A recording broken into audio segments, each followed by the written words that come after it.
روایت بہت مختصر ہے، وہ یہ ہے کہ شیطان وہ کون سی چیزیں جس سے انسان شیطان سے نجات حاصل کر سکتا ہے. میں جلدی جلدی سے فہرست بیان کروں گا، تفصیلات بیان نہیں کروں گا. یعنی ایک صرف مختلف چیزیں کہ وہ کون سی چیزیں ہیں کہ جو ان سے انسان شیطان سے نجات حاصل کر سکتا ہے. ویسے تو بہت ساری ہیں، پہلے بھی ایک لیکچر تقریباً بیان کیا تھا پچھلے سال یا اس سے پہلے بھی، اس میں 8-10 چیزیں بیان کی تھی. یہ بھی پہلے بھی یہ شاید روایت آئی ہے نہیں آئی معلوم نہیں، لیکن آپ کو بیان کر دیتے ہیں. صرف فہرست بیان کر رہا ہوں میں کہ مختلف روایتوں کو جمع کرنے کے بعد 8 چیزیں ہیں. اس 2-3 روایتوں کو جمع کرنے کے بعد، ویسے ورنہ آپ مختلف اور بھی روایتیں جمع کریں تو بہت ساری چیزیں بن جائیں گی. ٹائم کم تھا اس لیے میں نے دیگر روایتوں کو نہیں دیکھا، تو صرف یہ بیان کیا کہ ایک روایت میں ہے 5 چیزیں، پھر ایک روایت میں 3 چیزیں آئی ہیں، پھر ایک روایت میں مختلف چیزیں آئی ہیں. تو اس طرح مختلف روایت کو اگر ہم نے جمع کیا تو 8 چیزیں بن گئی. نمبر 1 کیا ہے؟ یعنی وہ سوال یہاں سے اس کا موضوع یہ رہے گا کہ وہ کون سی چیزیں جو انسان اگر انجام دے تو شیطان سے نجات حاصل کر لے گا. نمبر 1 ہے خدا کی پناہ. انسان خدا کی پناہ میں چلا جائے، انسان خدا کی پناہ میں چلا جائے. انسان خدا یعنی انسان جو خدا سے پناہ طلب کرے. کب؟ ویسے ساری زندگی کرے گا، لیکن سورہ حم میم سجدہ جو سورہ فصلت بھی ہے، حم میم سجدہ سورہ نمبر ہے 41 اور آیت نمبر ہے 36، جس کا میں صرف ترجمہ کر رہا ہوں. اگر تم شیطان کی طرف سے کوئی تمہیں وسوسہ محسوس ہو تو تم اللہ سے پناہ مانگ لو. سورہ نمبر ہے 41، آیت نمبر ہے 36، سورہ حم میم سجدہ. ٹھیک ہے، یہاں پر یہ اس حوالہ بھی آیت، یعنی اس جو حدیث میں آیا ہے کہ خدا سے پناہ مانگو، یعنی خدا کی پناہ میں آ جاؤ. یعنی جو شخص خدا کی پناہ میں آ جائے گا شیطان اس سے دور ہو جائے گا، اس پہ مسلط نہیں ہو سکتا. اب یہ ایک سوال ہوگا یہاں پر، ابھی آپ نے کسی نے سوال نہیں کیا کہ مولانا اس سے کیا مراد ہے؟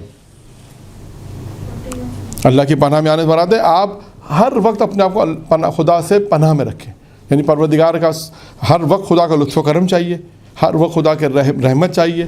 جب بھی کوئی کام ہو ایسا کوئی کام تو انسان خدا کی طرف جائے. یعنی انسان کو جو انہوں نے آیت میں جو ترجمہ ہے، آیت میں جو بیان کی، جب بھی تمہیں شیطان کی طرف وسوسہ ہو، شیطان تمہیں آپ کو ایسا ہو رہا ہے کہ شیطان مجھے وسوسہ ڈال رہا ہے، گمراہ کی طرف لے جا رہا ہے، فوراً پروردگار کی طرف آ جائے، فوراً خدا کی پناہ میں آ جائے. تو یہ جو خدا کی پناہ میں جو آئے گا شیطان اس پر تسلط حاصل نہیں کر سکتا. نمبر 1 ہے خدا کی پناہ میں آنا. نمبر 2 ہے اللہ پر توکل. سورہ نحل آیت نمبر ہے 99، نحل 18واں سورہ نحل. اس سے ان لوگوں پر تسلط نہیں ہوتا، یعنی شیطان کو ان لوگوں پر تسلط جو اللہ پر ایمان لائے اور اللہ پر بھروسہ کرتے ہیں. آیت نمبر 99، سورہ نحل 18واں سورہ ہے، آیت نمبر 99 کہ پروردگار فرماتا ہے کہ ان لوگوں پر تسلط شیطان حاصل نہیں کر سکتا جو اللہ پر ایمان لاتے ہیں اور اپنے رب پر بھروسہ یعنی توکل کرتے ہیں. یعنی خدا پہ توکل، خدا پہ انسان توکل کرے. اب یہ الگ بحث ہے کہ توکل کیا ہے. ٹھیک ہے، تیسری چیز پہلی ہو گئی خدا پناہ میں، خدا کی پناہ میں آنا، خدا سے پناہ طلب کرنا.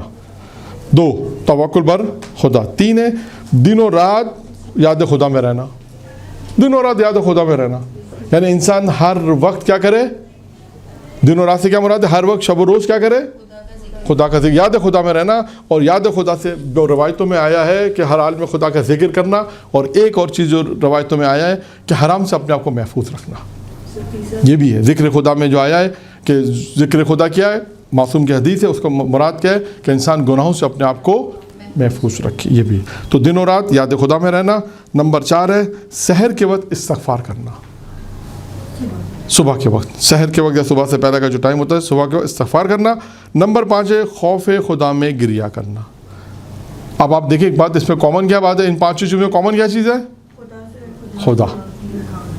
بس استغفار کرنا. اور 5واں کیا ہے؟ گریہ کرنا.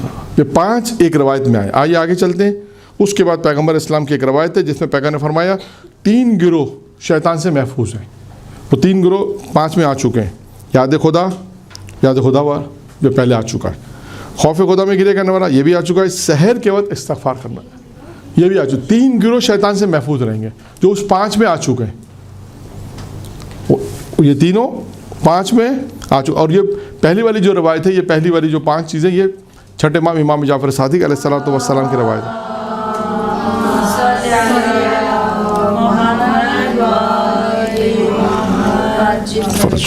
ٹھیک ہے، اب آتے ہیں آگے. تو یہاں تک ہو گئی 5 چیزیں. پہلی 5 چیزیں، یعنی دوسری جو ہم نے 3 چیزیں بیان کی وہ پہلی 5 چیزوں میں شامل ہیں، تو گویا 5 ہی ہوئی. چوتھی چیز انہوں نے بیان کی ہے روزہ رکھنے والا. روزہ رکھنے والا چھٹی چیز کیا ہوگی؟ روزہ رکھنے والا. پھر اس کے بعد انہوں نے بیان کیا ہے صدقہ دینے والا، رائے خدا میں صدقہ دینا. دیکھیں شیطان انسان کو مال جمع کرنے کی طرف لاتا ہے.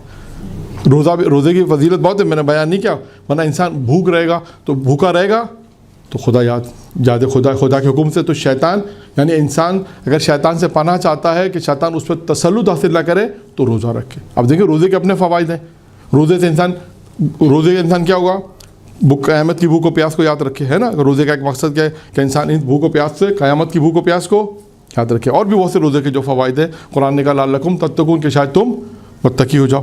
تو یہاں پہ جب انسان متقی ہوگا تو شیطان تسلط حاصل نہیں کر سکتا. یعنی روزہ رکھنے والا، اللہ کی راہ صدقہ دینے والا، یعنی مال خرچ کرنے والا. جب مال خرچ کرے گا تو شیطان اس کے دل میں مال کی محبت کو لے کر نہیں آئے گا. اور بہت ساری چیزیں اس میں آ سکتی ہیں، میں صرف فہرست بیان کر دوں. کتنی ہو گئیں؟ نہیں، روزہ رکھنے والا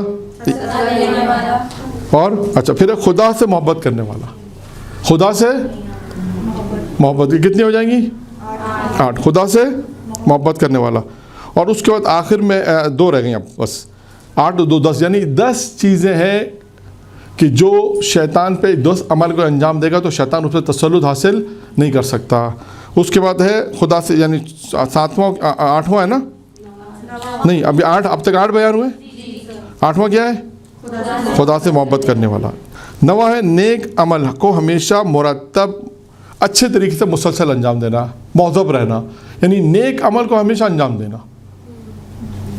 یہ کبھی نہیں کہ کبھی کیا کبھی نہیں، مرتب اگر انسان نیک عمل کو انجام دیتا رہے، مرتب جسے کہتے ہیں مہذب باشی، جسے کہتے ہیں مہذب رہنا، مسلسل انجام دینا، ہمیشہ سے انجام دینا، مسلسل اس کے پیچھے لگا رہنا، بس مجھے نیک عمل انجام دینا.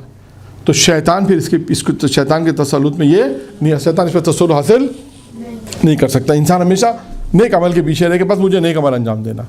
اور آخری ہو گیا آج کے حساب سے 10واں، اپنے گناہوں پر استغفار کرنا. جو انسان نے اگر گناہ انجام دیے، انسان گناہ انجام دیتا ہے تو انسان اپنے گناہوں پر استغفار کرے، روئے گریا کرے، پروردگار سے طلب خیر، طلب استغفار کرے.